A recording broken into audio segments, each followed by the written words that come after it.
X did show up here Zero this weekend. on camera. It was not a great debut for Goblin Pilot Driver.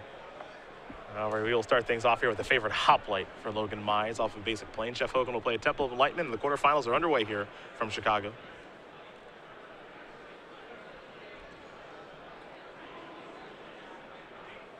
Jeff going to take a moment here to scry.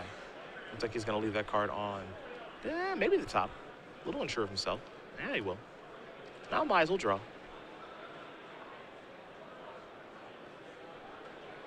He'll play a Mana Confluence, serve in for 1 point of damage here with the favorite hoplite. See what the follow-up's going to be. Looks like he might go to Seeker of the Way. Something that's very nice for Jeff in this matchup as well is he is equipped with some spot removal. He has Last Breath, that's very timing sensitive, but it works right now, for example. He has Valorous Stance, and he has 2 copies of Swift Reckoning, which is a removal spell that, yes, Logan can trip it up with protection effects, but it will just work no matter what stage of the game he's in. Last Breath did just take care of that favorite hoplite. We saw Radiant Fount as well, so Jeff did gain 2 life. He's up to 21. Mize with a Seeker of the Way and a couple of lands on the battlefield and planes and Mana Confluence. An issue for Jeff with his deck is even though he's got a lot of Artifacts Matters cards, he is light on overall artifacts. There's only 3 copies of Darksteel Citadel on top of 4 copies of Hangerback Walker. So he can have Thopter Spy Network, but not necessarily be able to do anything with it. Here have a Rose to play there for Mize. An attack for 2 brings Hoogland back down to 19. We'll head to Jeff's 3rd turn of the game. Logan not doing anything too crazy just yet. Here's a Hangerback Walker. He'll get a counter. And Jeff without a 3rd land. Logan going to take a look at the Hangerback Walker, a brand new one from Magic Origins. Enters the battlefield with +1/+1 counter for however many times you play XX. And when the Hangerback Walker dies, you get a 1/1 colorless Thopter artifact creature token. How many counters are on there? This card's been very impressive anytime the game's slowed down. Yep. When Jeff has not been under the burden to chump block immediately, he's had a couple opportunities to activate it. It makes attacking very awkward for the opponent very quickly. Mana Confluence to play here for Mize.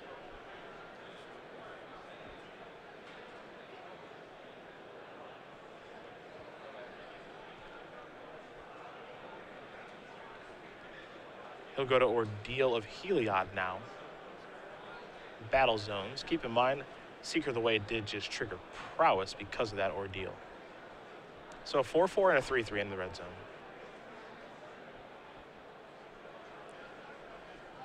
What is nice about this matchup from Jeff's side of the table, though, is because he has an Artifacts Matters theme, he doesn't have to preemptively chump block out of respect for God's Will. He can take these hits, try to build up Hangerback Walker a little bit, and get more tokens when he eventually chump blocks. Logan going to play a copy of Swift Reckoning on Hero of Aros. See if Logan Mize has a way to stop this.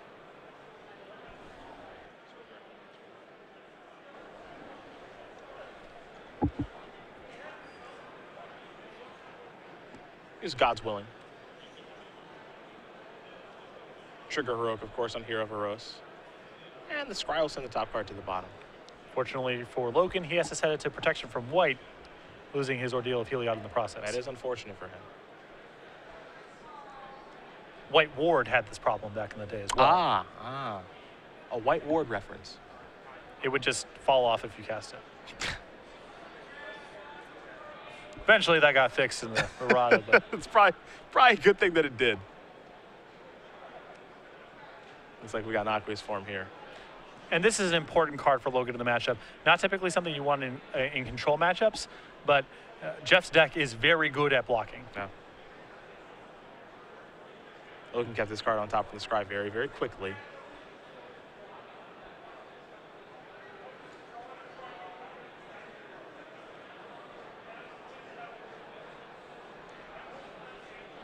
He'll block the Seeker of the Way, get a Thopter token left over, and Logan will play his copy of Laguna Band Trailblazer, and Jeff is going to concede this game as there's no catching up for him thanks to how big that Hero of Iroas is with Aqueous Form. Logan Mize is going to win game number 1 here over Jeff Hoogland. White-Blue Heroic very quickly up a game over Blue-White Controls. We will now turn our attention to the sideboards.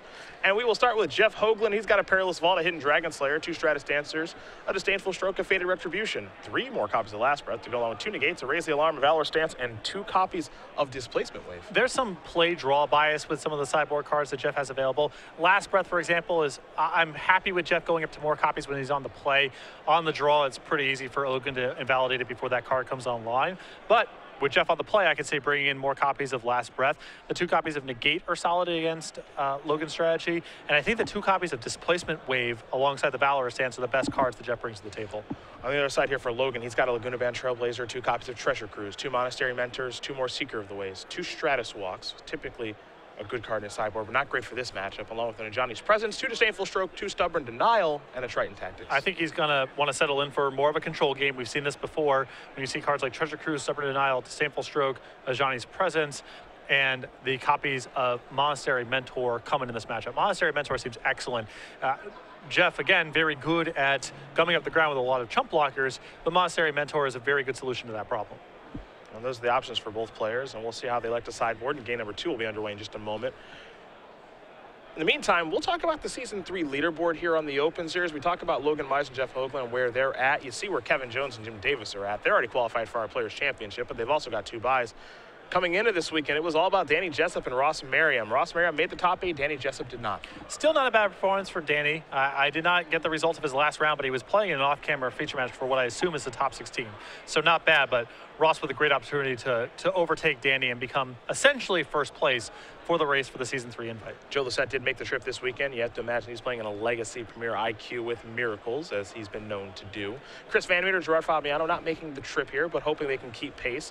Hopefully Ross doesn't have too big of a finish, is what they're probably thinking. And Brad Nelson, our defending champion here on the Open Series, winning the Players' Championship. But page 2 is where things get a little bit more interesting, because you'll find a player there in Eric Hawkins from Minneapolis, on with Matthew Tickle. Tickle had a pretty good weekend here. Started off great, but kind of slowed down a little bit with his crazy 5-color rally deck. But then you see Jeff Hoogland and Logan Mize. Big finishes here could maybe catapult them in. It's going to be tough for these players to make a run at Season 3, because right now, Danny Jessup and company, they're in the 190s range with more points to come. That said, Season 4, the at-large bids at the end of the year, they're still available to these players. So these performances may not matter very much for the Season 3 race, but later on in the year, it could be quite significant. So that updates you guys on what's happening here in Season 3 in the Open Series, and just how important this tournament is for Jeff Hoogland, Logan Mize, and Ross Merriam. I'm sure Danny Jessup is a careful onlooker right now, hoping nothing too crazy happens in Ross's match. Now, we've seen that a lot in the Open Series, too. When things get close as far as points and the race is concerned during the seasons, you've got players watching other players, hoping that the opponent can maybe help them out a little bit. Yeah, the Season 4 Invitational being the most memorable version of that. Stephen Mann rushing to Dylan Donegan after his Invitational win. Yep, qualified Stephen for the Players' Championship. And it left Danny Jessup as the odd man out.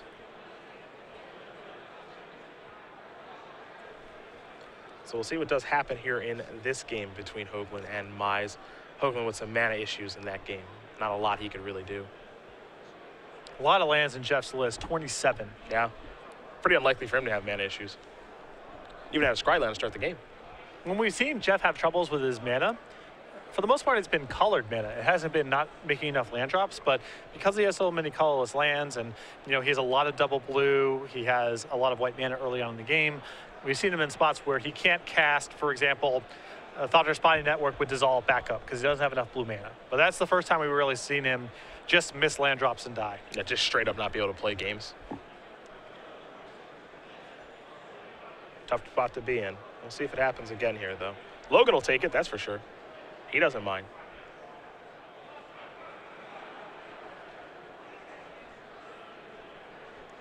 Again, we do have updates for you on our other matches. We will let you know. That first game did finish relatively quickly, though. I mean, you can see the clock.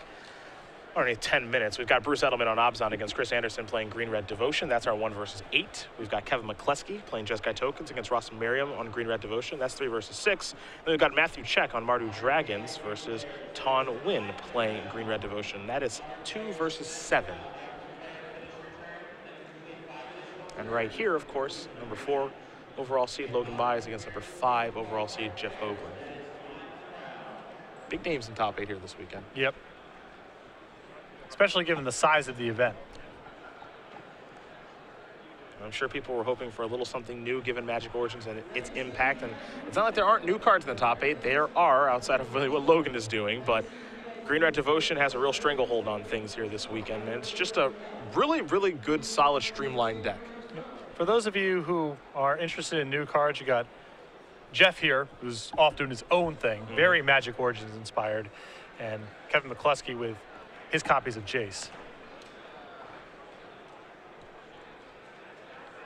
You'll find some Nissa scattered throughout this top 8. Yeah, there's some other stuff going on in the periphery, but in terms of big additions. And it's kind of nice to see Jeskai tokens back here, too. I think it might be well positioned here. People aren't blowing up enchantments. I think the deck's still very, very good. Jace is a heck of an addition to that deck. Boy, oh boy. You know, when we watched Kevin play against Brad, Jace did all the heavy lifting in one game. That sure did. Loot, flashback, a Hordeling Outburst, flashback, Stoke the Flames. Smooth out the early draws, and then got the flashbacks and stuff to finish this game off. Now Jace is in the graveyard, Ojizai command back. And the dream. I want that so bad. I know Jerry Thompson this week, and he finished in the top 32 with his build of Jeskai. Not the top 8 finish he was looking for, but he said, Jace was really good. The rest of my deck was just okay. That's what he said about it. Looks like Jeff taking a mulligan here. Not happy with what he's seen.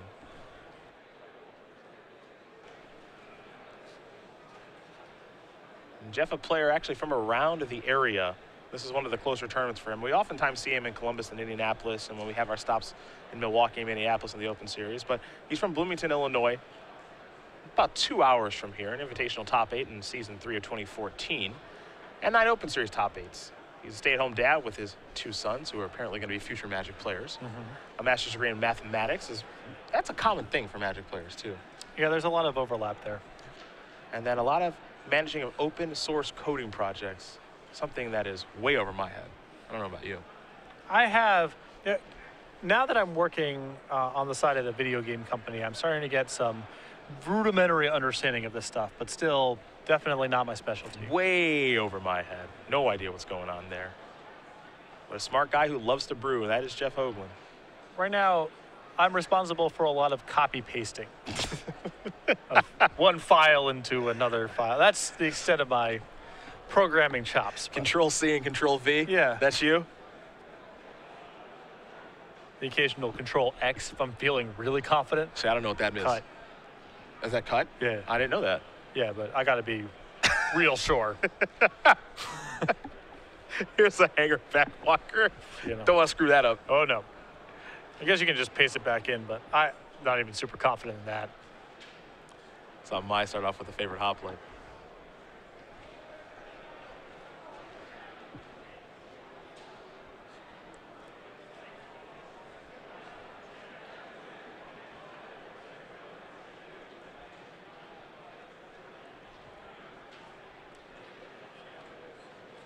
See what else we have here for Logan. He'll start by attacking for just 1. Jeff, no interest in blocking. Logan with land number 2. Hero of Iroas number 1. We'll head back Jeff's way. He'll take a draw here. Looks like he may have picked up a copy of Stratus Dancer. It's unclear. But it doesn't look like lands are going to be a problem for Jeff this game. There's a Darksteel Citadel.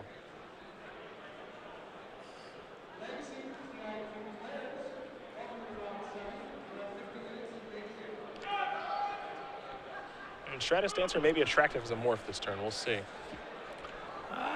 I don't know. I'm kind of interested in face up and maybe activating the walker. Okay. It's just so slow. And the problem is that he's already equipped with a dissolve in hand, so it's not like he can chain together 2 counterspells. Well, he decided to go the morph route here. Though I can see an argument for the play that you mentioned, Stratus Dancer face up, and then activate Hangerback Walker to give it a +1/+1 counter, make it a 2/2. Hangerback Walker feels like one of the most critical cards for Jeff in the matchup, and if he can spend some time getting that thing large, then it's hard for Logan to really attack. Looks like Logan will serve in here and make Jeff make a choice. While Jeff is making a decision, a quick update for you. Kevin McCleskey playing Jeskai tokens up a game over Ross Marion playing Green Red Devotion. Hoogland does take the damage. He's down to 15. Scry here. Put the top card to the bottom. We'll head back Jeff Hoogland's way. See his 4th turn.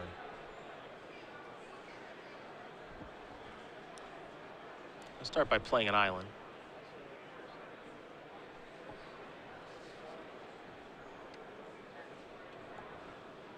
Looks like that morph's going to come on in. And Jeff will just pass the turn back with some mana at the ready. As Bruce Edelman, number 1 overall seed, is up a game over Chris Anderson. Obs on control up a game over Green Red Devotion. And then Tuan Nguyen, who is also playing Green-Red Devotion, is up a game over Mardu Dragons.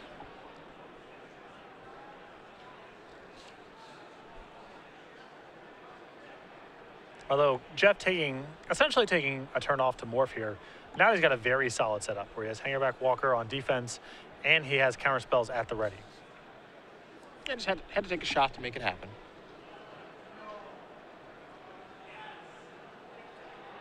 The problem is that the Stratus answer doesn't necessarily answer the relevant cards. Mm-hmm. Here come the beatdowns. Logan not afraid to attack. We know that when he plays Heroic. Most of the time not bluffing, but has been known to sneak a point of damage in or two.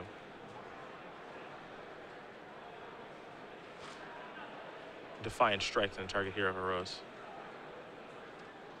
That'll resolve. Logan will draw a card.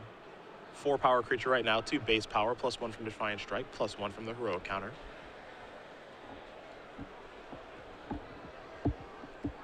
Logan being very patient, very measured, not trying to go too wild just yet. If you're on his side of the table, you would like to have access to Aqua's form at some point, because the Hangerback Walker is going to make things annoying very soon.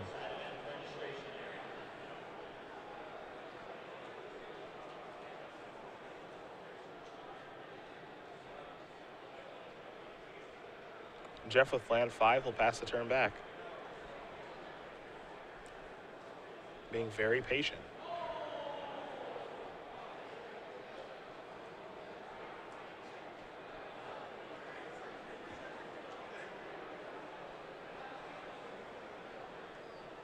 Doesn't have a ton of cards in hand, only 3, and his graveyard's very light too, so it's not like he's really working his way towards a dig through time. Here's an ordeal. And you just feel like anytime right now Logan's initiating the action, it's because he's happy to do so. And, you know, all these cards are right on the fence of being good enough to counter, but you get the sense that Logan's fine either way. Appears to be the case. There's a Clash of Wills. A very expensive way to stop Ordeal with Thassa. Clash of Wills for 4. And Logan has a lot of ways to answer this in hand, it appears. Yeah, he'll go in Stubborn Denial. And now Jeff is down an activation of Hangerback Walker this turn as well. Yep. And he's got to get that thing to be large enough that when it gets into combat, it forces a trick out of Logan and then also leaves a lot of Thopters behind. Logan going to draw 2 cards. See, even favorite Hoplites coming into the red zone now. The other thing, too, to keep in mind, too, is when we're in the elimination rounds, players have access to each other's deck lists. So Logan knows what that morph is. It's no surprise that it's a Stratus Dancer. Stratus Walker. And this is why I was advocating for Jeff to just play it face up and activate the Hangerback Walker a bunch, is because he had a lot of things to commit his mana to over the next couple of turns, and Logan's going to have full information about it being Stratus Dancer and make life very hard for Jeff. So I would prefer for Jeff to just kind of like cast his stuff as efficiently as possible and make sure he was activating Hangerback Walker every single turn.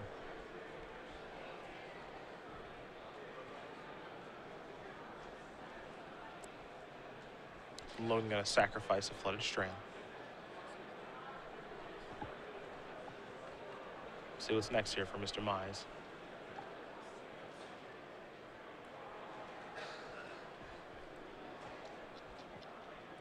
It'll be a favorite Hoplite. Pass the turn back over to Jeff Hoogland. Tranquil Cove. He'll gain a life, go up to 10. You can see Jeff's hand. There's no action there. There's a Darksteel Citadel on an island. Mize will draw a card. He's in the driver's seat right now.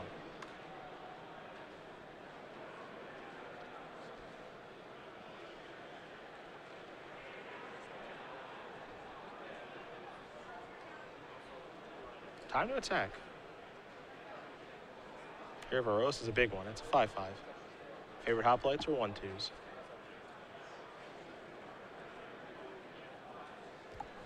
And if Jeff's just going to play a land, say go, chump block and take some points, again, no impetus for Logan to do anything too aggressive.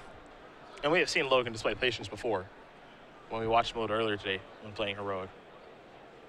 He's not going to rush into things because really in this situation he doesn't need to. He knows what the morph is. He might be able to sense some weakness that Jeff has nothing going on in his hand, as Jeff will play another land and just pass the turn back.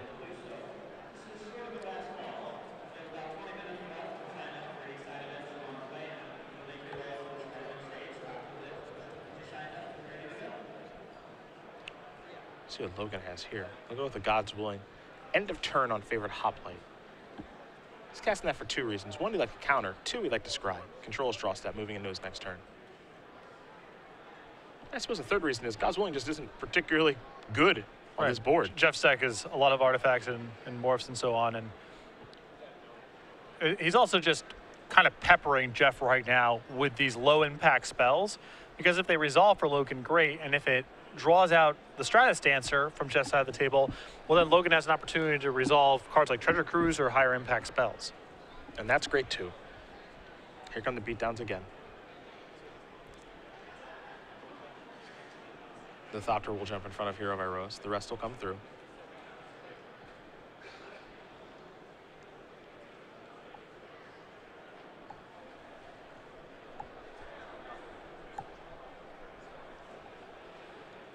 Here's Defiant Strike.